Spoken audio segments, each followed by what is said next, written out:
Hello, my name is Edward Kirch, and tonight we're going to talk about wholesaling and with the new laws that have made some places illegal to wholesale, things that you need to know to keep from going to jail.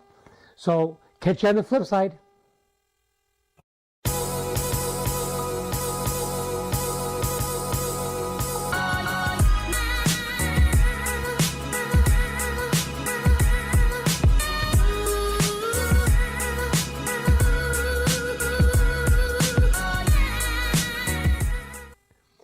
Okay, first of all, let's talk about what wholesaling is. Wholesaling is an easy way for people to get into real estate without using their own money. So the theory would be, I drive down the street, I see a house for sale. I tell them I'm going to buy it for $100,000. I get it under contract. Then I go to the next door neighbor and say, hey, I've got this house for sale. Would you like to buy it? I'm going to sell it to you for $105,000. You have a contract on it, so you have a legal right to be able to sell that property now because you technically have an equitable interest in it. Equitable interest means you have a right to the property. You may not own it, but you have a right for it. So you go, you buy a property, get it under a contract. You're not closing on it. You sell it to somebody else. They close on it, and you get your money. Wholesale fees can go from $5,000, $10,000, $15,000, $20,000. I've seen them as high as $70,000 or $80,000. Now, for the places that it's legal, you want to be careful. If you start getting $70,000, $80,000, $90,000 wholesale fees, there are some federal laws that you want to look into to make sure that you're not breaking them. They could come get you and you could have problems. So it's something you might want to talk to a lawyer about, and not all lawyers know about these things. So make sure you get a lawyer that knows what they're doing. The bill that would make it legal is a 1,000-page bill. Most lawyers have never read it. So you probably want to get together with a group, get in a group that people are wholesaling so they can help you. All right? So that is what wholesaling is, and that's how you make money. The problem you have if you're in Illinois, the last real estate licensing law that they passed defined wholesaling as a licensed activity. So now in Illinois, if you do a wholesale deal, you're subject to a $25,000 fine per deal. And tell me if they catch you, they're not going to go through your income tax and the county records and find out how many deals you've done in the past. So if you've done a dozen deals, you can see really quick they could bankrupt you. So in Illinois, you no longer want to do a wholesale deal. Now, is there a workaround? What does a workaround mean? A workaround means doing the same deal differently to make it legal. And there are workarounds that you can do. One of the workarounds you could do is you buy the property, you close on it, say you have money, you close on the deal, and now you sell it to somebody else. That is still legal. The challenge that most wholesalers have, they don't have the money to do that. So now it's going to be, how do I find money for this? They have what's called transactional funding. That is where there will be a lender that will bring money to closing for you to close.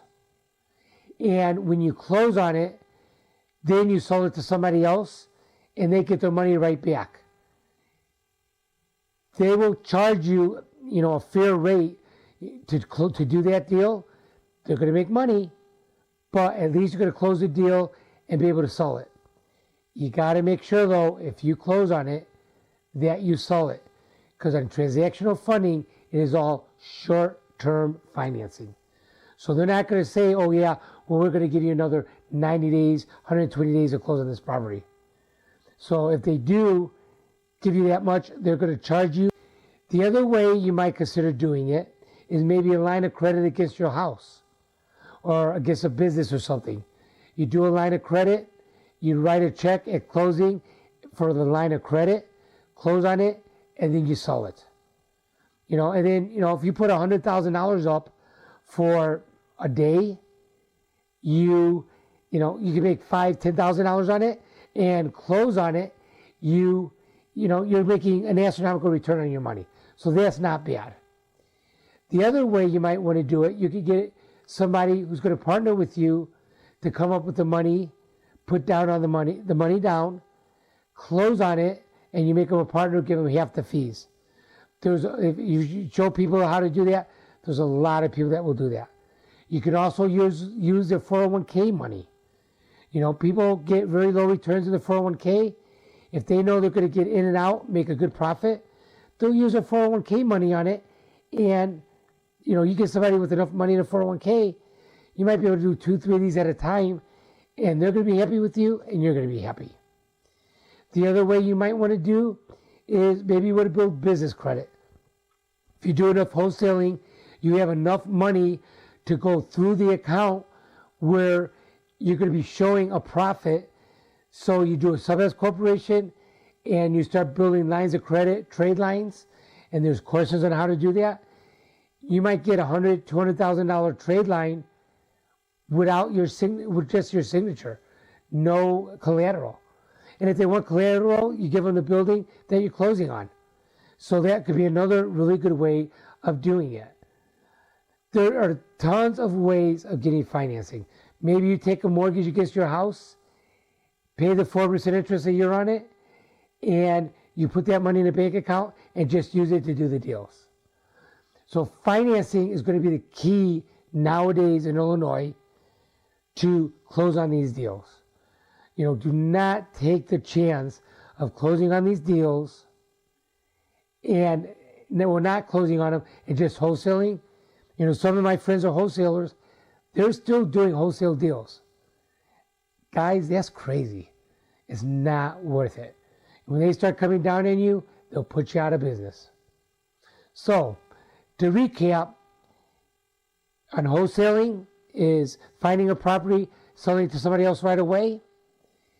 You do not want to wholesale it without closing on it nowadays, because if you do, it's just going to be, it's going to be illegal. Workaround is you're going to have to finance the property to close on it and then sell it right away. You can do transactional funding. You can either go on the internet to find transactional funding. You can do maybe a line of credit on your house. You can do a mortgage. You could do all kinds of creative stuff.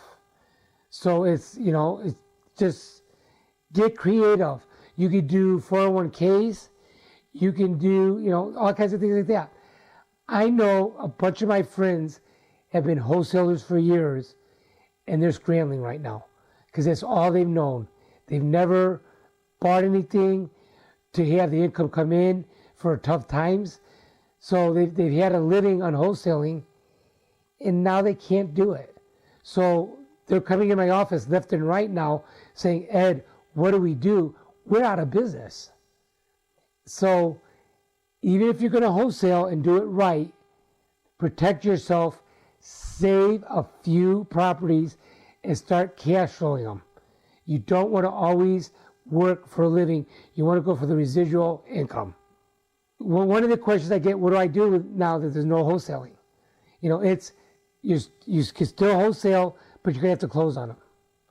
So it's just a little harder and a little more expensive. So there's ways of doing it. You might want to look at changing your strategy. You're finding all these great deals giving to other people. Maybe you need to do partnerships and close on some of these deals. So it can be as simple as that. So if you like this video, I want you to like it. If you're not subscribed to my channel right now, I want you to subscribe. And I want you to tell all your friends and go through the other YouTube videos I've got, and there might be something else of interest to you. Have a great day.